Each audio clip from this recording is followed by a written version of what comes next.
What's up, Traeger Nation? Hope you guys are doing well through these trying times. A lot of crazy stuff going on out there right now. My name's Eric Newman. I'm with Journey South Outfitters out of Venice, Louisiana. And today we're going to do a little takeover on tuna bellies, bellies, throats, collars, all that good stuff. And we're going to educate y'all on other fish collars as well. So right here, we have a yellowfin tuna belly with some of the collar. This is off of a pretty large fish, bumping 200. Didn't do the best job on this one. I got a busted up wing, so it'll give you a good idea though on how we can utilize this piece of fish that is usually discarded into the marina. All right, folks. So as I said, this collar and throat and belly is not perfect, so I'm going to kind of explain it to you on how you can actually get the most out of it and try to make the cut perfect without me having the actual example. So what you want to do is you want to cut the throat of the fish to where you get most of the collar out. So you would actually be getting more bone area. You'd be getting the two fins down here in it. You want to also cut it all the way around to where it kind of edges the rib cage. And you can get all that more rib meat out of it, and that's where you can get a lot of the toro out if you want to do toro sashimi, and you actually get more meat to do what we're doing on the Traeger, which is going to be some smoked tuna belly tacos. Tuna are not the only species that you can utilize the collars and the bellies out of. We do it with red snapper, grouper, wahoo, amberjack, even redfish. Now, on certain species like the groupers and the snappers, you can either leave the scales on or take the scales off and actually eat the skin.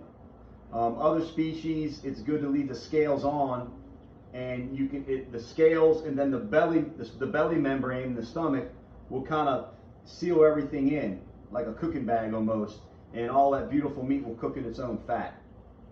So you don't have to just have. It could be probably even done on freshwater species. I personally haven't done it because I don't do a lot of freshwater fishing, but I definitely think you could do it to them as long as there's enough meat to justify it. So every now and then you got to make sure you have little scraps for your assistants. I got a sous chef over here, and then I got one over here hiding. Y'all might know I'm chunking tortilla. Okay, so now we're gonna prep this tuna belly and what's left of the collar, get it prepped up to throw in the Traeger. As you see, we left this membrane, the stomach membrane, we got it all cleaned up real good. We're leaving that on there, and then we got the skin with the scales on it. So pretty simple. We're just gonna use olive oil. We're gonna rub it all around this. And then we're gonna get, there's a thin and feather seasoning, and we're gonna rub it all inside the belly and on the edge of this meat. All that real fatty tuna.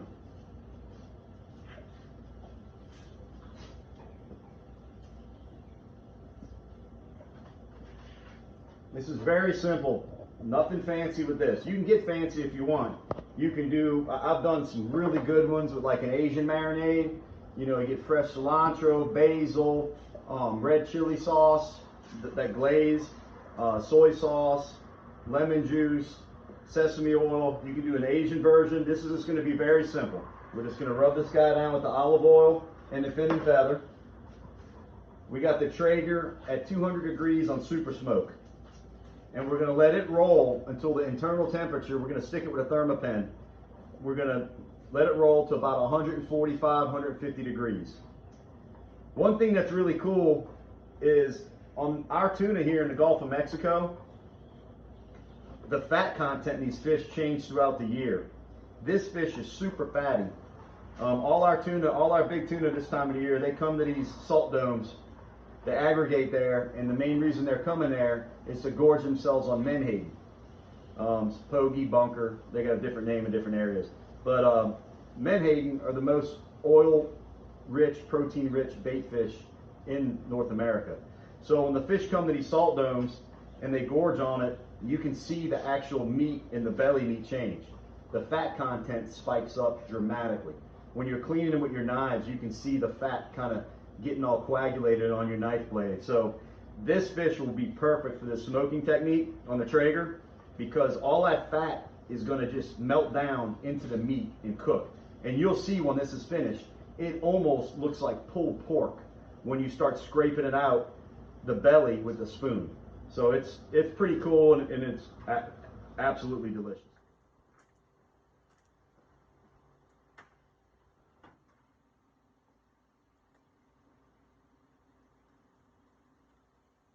All right, got it on the Traeger, just like that's perfect. 200 degrees, super smoke, hopper's full. I'm gonna let it get happy. All right, Traeger Nation, we got the tuna belly on the Traeger at 200 super smoke. We're gonna make a smoked pineapple salsa and then a homemade slaw to go on the tacos when we finish the dish. Yep, this is canned pineapple. That's right. Typically, I like using fresh pineapple, but being things aren't normal right now and we're on a stay-at-home order, we're gonna make the best out of it. We had some canned pineapple, so we're just gonna get the canned pineapple.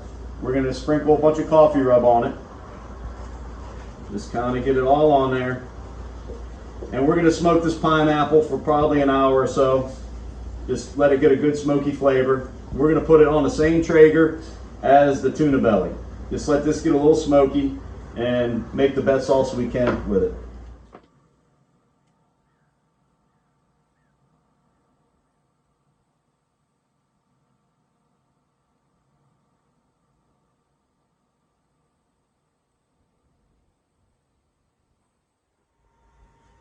All right, so it's been 4 hours. Tuna belly was on the Traeger at 200 super smoke. Got my thermopan. It's between 145 and 150. So now we're gonna pull it off. It's done all the way through.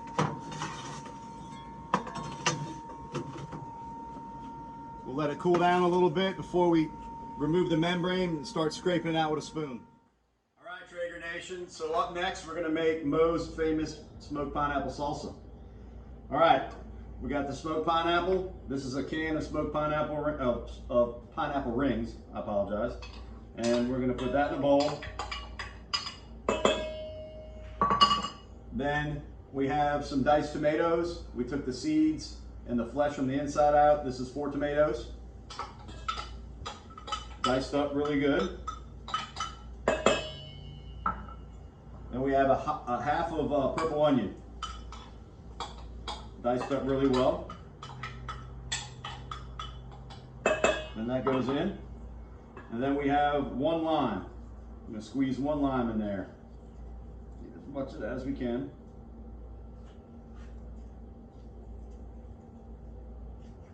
And then we're using a cilantro puree because we can't get fresh cilantro right now due to the craziness. So put a good bit of that in there. Obviously, fresh is best when it's available, but if not, you can improvise. Crystal hot sauce. Oh, I don't know. Healthy amount in there. 6, 7, 10 dashes. And this is just extra virgin olive oil. Good squirt of extra virgin olive oil in there. And then we got a little pepper, a little salt. And then this is 2 tablespoons of rice vinegar. And then we're going to mix that around really good. And that's for the smoked pineapple salsa. All right, next we're going to make is the slaw. So basically what we have in here is some thinly sliced purple cabbage, green cabbage, and some julienne carrots. Got that in a bowl. We're going to squeeze 1 lemon in there.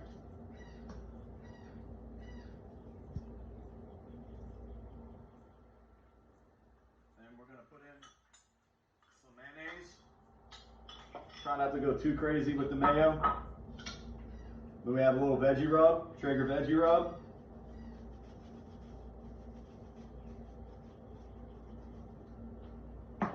Then a little crystal hot sauce.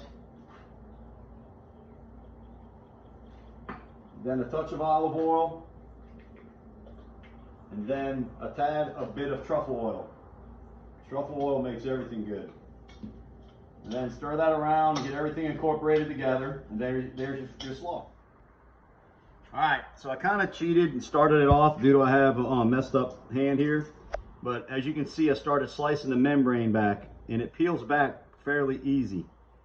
If it starts sticking a little bit, I'll just assist it with this knife. As you can see, there's tons of moisture in there. And this is from the scales and the skin on one side, and then the membrane on the other serving as like a bacon bag almost. And you can come all the way across. Just use the knife when you need to so you don't tear that skin or liner. So let's just leave that there for now. You get the general idea of it. All right, now we got the whole tuna belly. The whole belly lining is completely pulled out. Now you can grab a spoon and look at this. You can just pull it out of there. Come up close and check this out. Look at all that fat in there. That's when I was saying it almost looks like pork or some kind of, you know, beef or meat. Look at the fat lining in there. That's with these tuna in their unbelievable diet right now. So you can scrape all this out. Look how much meat is in this belly that usually gets thrown in the trash. You can scoop all that out of there. I usually discard this middle part. That's like a piece of a bloodline. That hits the road. Up in the throat here, there's some phenomenal meat as well. You can pull that out of there. And then you can scoop this whole other side.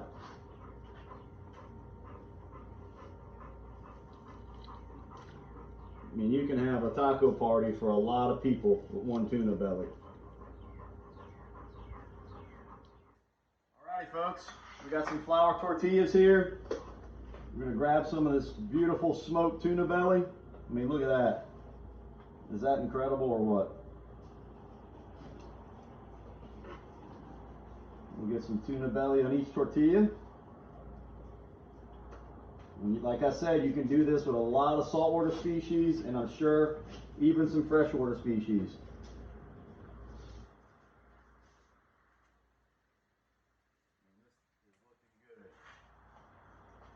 All right, then we're going to come with a little Moe's smoked pineapple salsa.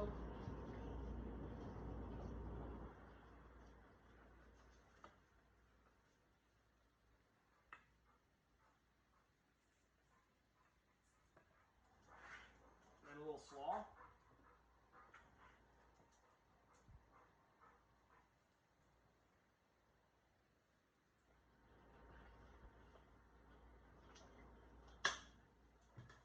And we'll finish it off with a little store-bought guacamole salsa.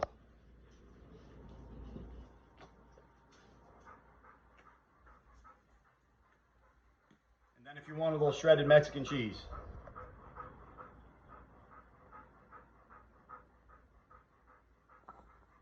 So there it is. We got smoked yellowfin tuna tacos made with the belly meat. Usually a part that's totally discarded and wasted.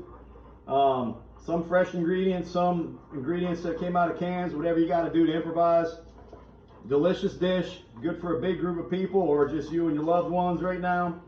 And Traeger Nation, remember, let's stay positive, let's stay strong, and let's get through this. Traeger on.